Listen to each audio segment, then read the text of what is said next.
یہاں پہ میں اس پوائنٹ کو ریز کرنا چاہتا ہوں کہ غیر قوم بیسیکلی ہے کیا، یا کون لوگ جو ہیں وہ غیر قوم کہلاتے ہیں؟ تو عزیزو بڑا ہی سادہ سا اس کا جواب ہے، اس کی ڈیفینیشن ہے، اس کی تشریح ہے، اور وہ یہ ہے کہ ہر وہ شخص، ہر وہ قوم جو مسیحی ایمان کی بنیادی باتوں پہ ایمان نہیں رکھتا یا بنیادی باتوں کو نہیں مانتا، مسیح کے عقیدے پہ اس کا بھروسہ نہیں ہے، وہ غیر قوم ہے۔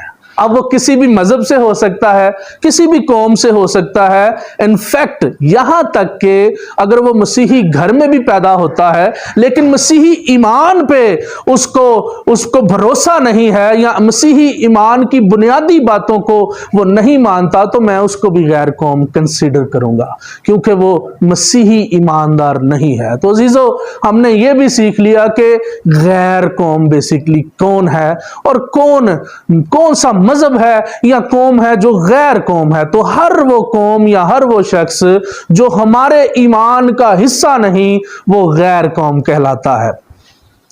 آئیے ہم مزید آگے بڑھتے ہیں۔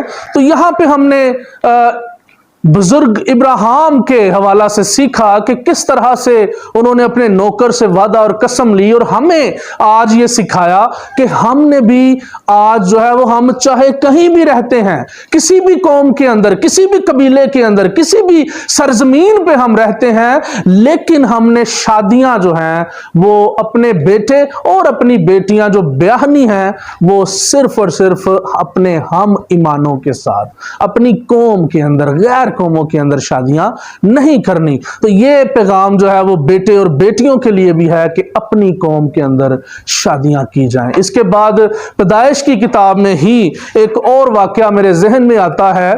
آپ کو یاد ہوگا کہ یعقوب کے 12 بیٹے اور ایک بیٹی بھی تھی جو کہ لیا میں سے تھی، جس کا نام تھا دینا۔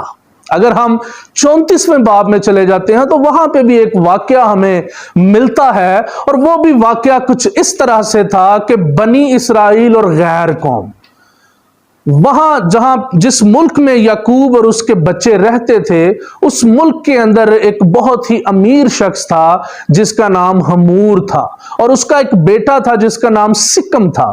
ایک دفعہ کا ذکر ہے کہ سکم جو ہے وہ دینا کو دیکھتا ہے اور اس پہ فدا ہو جاتا ہے، اور کیا کرتا ہے کہ اس کے ساتھ، اس کے عشق میں مبتلا ہو کر اس کے ساتھ میٹھی میٹھی باتیں کرتا ہے، اس کے ساتھ مباشرت کرتا ہے، اس کو ذلیل کرتا ہے۔ اور چونکہ اس کے عشق میں وہ مبتلا تھا تو اس نے اپنے باپ کے ساتھ بات کی اور اپنے باپ کو ریکویسٹ کی کہ اے باپ تو یعقوب کے گھر جا اور اس لڑکی کا میرے لیے رشتہ مانگ، کیونکہ میں اس سے شادی کرنا چاہتا ہوں، میں اس کے عشق میں مبتلا ہو گیا ہوں۔ آپ یہ پورا باب جب پڑھیں گے تو آپ کو سمجھ آ جائے گی۔ شروع ہوئی کی آیات میں یہ سٹوری جو ہے وہ ہمیں سٹارٹ پہلی آیت سے مل جاتی ہے۔ تو لکھا ہے کہ یعقوب جو کہ اسرائیل کہلایا، وہ جب حمور سکم کا باپ جس نے اس کی بیٹی کے ساتھ زیادتی کی، اس کے ساتھ برا فعل کیا، اس کو ذلیل کیا، جب اس کے گھر جاتا ہے تو وہ اس کو کچھ آفرز دیتا ہے، اس کو پیشکش دیتا ہے۔ اور پیشکش کیا ہے؟ کلام مقدس میں لکھا ہوا ہے کہ وہ اس کو کہتا ہے کہ کیوں نہ اب سے ہم اپنی بیٹیاں اور بیٹوں کی شادیاں ایک دوسرے کے ساتھ کیا کریں۔ اس کے بعد لکھا ہے کہ ہم آپس میں کاروبار بھی کریں، ہم جو ہے وہ ایک ملک میں رہتے ہیں تو کیوں نہ مل جل کے رہیں، اور ہم جو ہے وہ اپنی بیٹیاں ہم آپ کو دیں اور آپ اپنی بیٹیاں ہمیں دیں، لہٰذا آپ جو کچھ بھی کہو گے، کیونکہ میرا بیٹا آپ کی بیٹی کے عشق میں مبتلا ہو چکا ہے، تو جو آپ کہو گے، جو آپ حق مہر کہو گے، جو آپ جرمانہ کہو گے، میں دینے کے لیے تیار ہوں، لیکن کیا کرو کہ میرے بیٹے کے لیے اپنی بیٹی دینا کا رشتہ دے دو، یہ مان جاؤ۔ یعقوب جو ہے وہ چپ رہتا ہے جب تک اس کے بیٹے واپس نہیں آتے۔ لکھا ہے کہ وہ جنگل میں تھے، اپنے کاموں پہ تھے، جب ان کو پتا چلا کہ ان کی بہن کے ساتھ یہ زیادتی کی گئی ہے غیر قوم میں سے، اور اس ملک کا بہت امیر شخص ہے جس کے بیٹے نے یہ بدفعلی کی، تو وہ غصے کے غم و غصے میں جو ہے وہ واپس آتے ہیں۔ تو لکھا ہے اس کے بیٹوں نے جواب دیا کہ یہ کیسے ہو سکتا ہے کہ مختون اور نامختون لوگ جو ہیں وہ آپس میں مل جائیں؟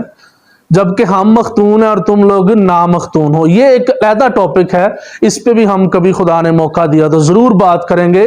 لیکن چونکہ آج کا جو ٹاپک ہے وہ شادیوں کے حوالے سے ہے، تو ان شارٹ میں آگے جمپ کرتا ہوا جاتا ہوں. اس کے بعد وہ ان کی اس شرط کو بھی مان لیتے ہیں، کیونکہ ان کے سر پہ جو سوار تھا، اس لڑکی کی خوبصورتی، اس لڑکی کا سادہ پن، وہ جو اس کے عشق میں مبتلا ہو گیا تھا، اس کو اپنے پیسے کا گمان تھا، اس کو اپنی بادشاہت کا، امیری کا، طاقت کا گمان تھا. جیسے آج بھی ہم دیکھتے ہیں کہ بہت سے ایسے لوگ ہیں جو ہماری بیٹیوں کو یا بہنوں کو جب وہ ان کو پسند آ جاتی ہیں تو ان کو بھی اس طرح کے گمان ہوتے ہیں، جیسا اس وقت سکم کو اور اس کے باپ کو خمار تھا. لکھا ہے کہ وہ اس شرط کو بھی مان لیتے ہیں اور وہ سب جو ہے وہ ختنے کرواتے ہیں، اور شارٹ کٹ انہوں نے ان کو مار دیا، ان کو قتل کر دیا سب مردوں کو. خیر وہ ایک انتقامی معاملہ تھا. اس کے بعد لکھا ہے کہ انہوں نے کیا کیا جب مار دیا، تو اس سے ظاہر ہوتا ہے کہ انہوں نے غیر قوم کے لوگوں کو اپنی بیٹیاں نہیں دی. حالانکہ یہاں پہ اگر ہم تھوڑا سا اخلاقی طور پہ دیکھیں تو اب وہ اس کے ساتھ جو زناکاری تھی وہ ہو چکی تھی، اس کی عزت جو ہے وہ خراب ہو چکی تھی، ذلیل کر چکا تھا وہ. لیکن اس کے باوجود بھی چونکہ یہ راست باز لوگ تھے، اور لکھا ہے کہ بنی اسرائیل کے لیے یہ ایک مکروہ فعل ہے.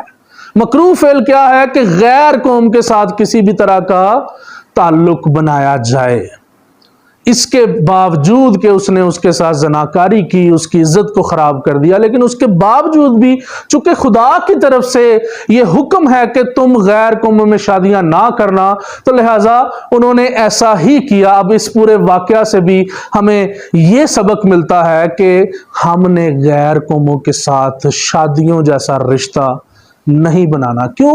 کیونکہ وہ ہمارے ہم ایمان نہیں ہیں. اس لیے غیر قوم ہے، وہ کوئی بھی مذہب ہو سکتا ہے. ہم پاکستان میں رہتے ہیں تو یہاں پہ بھی بہت سے مذاہب ہیں جو مسیحی ایمان نہیں رکھتے، تو وہ ہمارے لیے غیر قوم ہیں. اب ہم اس سے آگے چلتے ہیں. میرے ساتھ نکالیے استثنا 7 باب اور اس کی 3 آیت مقدسہ میں آپ کے ساتھ پڑھوں گا. ویسے 2 سے 4 تک اگر آپ پڑھ لیں تو بہت ہی خوبصورت بات ہے، لیکن ابھی جو ہماری بنیادی اور مرکزی آیت ہے وہ بھی یہی ہے. استثنا 7 باب اور اس کی 3 آیت مقدسہ. یہاں پہ کچھ یوں مرقوم ہے، لکھا ہے تو ان سے بیاہ شادی بھی نہ کرنا. تو ان سے بیاہ شادی بھی نہ کرنا، نہ ان کے بیٹوں کو اپنی بیٹیاں دینا، نہ ان کے بیٹوں کو اپنی بیٹیاں دینا، اور نہ اپنے بیٹوں کے لیے ان کی بیٹیاں لینا. پیدائش کی کتاب میں ہم دیکھتے ہیں کہ وہاں پہ خدا کے جو لوگ ہیں، راست باز بندے، جن کے نام سے آگے نسلیں چلی، اور نسل کیا چلی کہ خداوند یسوع المسیح جو میرا اور آپ کا نجات دہندہ ہے، جس پہ ہم ایمان رکھتے ہیں، جس کے ہم پیروکار ہیں، وہ بھی باپ ابراہیم کی نسل سے ہی پیدا ہوئے اس زمین پر. تو یہ بہت بڑے عظیم لوگ تھے.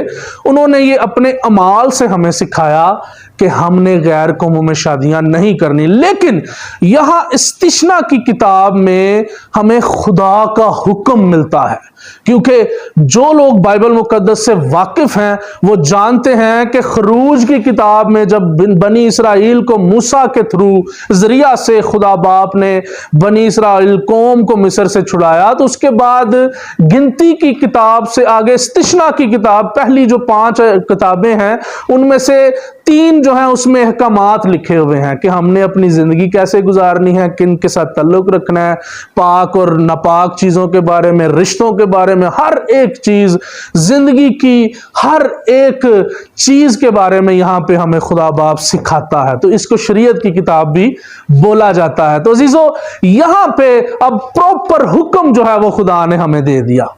اس سے پہلے خدا نے حکم نہیں دیا تھا، بلکہ خدا کے لوگوں کے وسیلہ سے ہمیں اس بات کی تشریح ملتی ہے، اس بات کا پتہ چلتا ہے کہ ہم نے غیر قوموں کے ساتھ ایسا تعلق نہیں بنانا.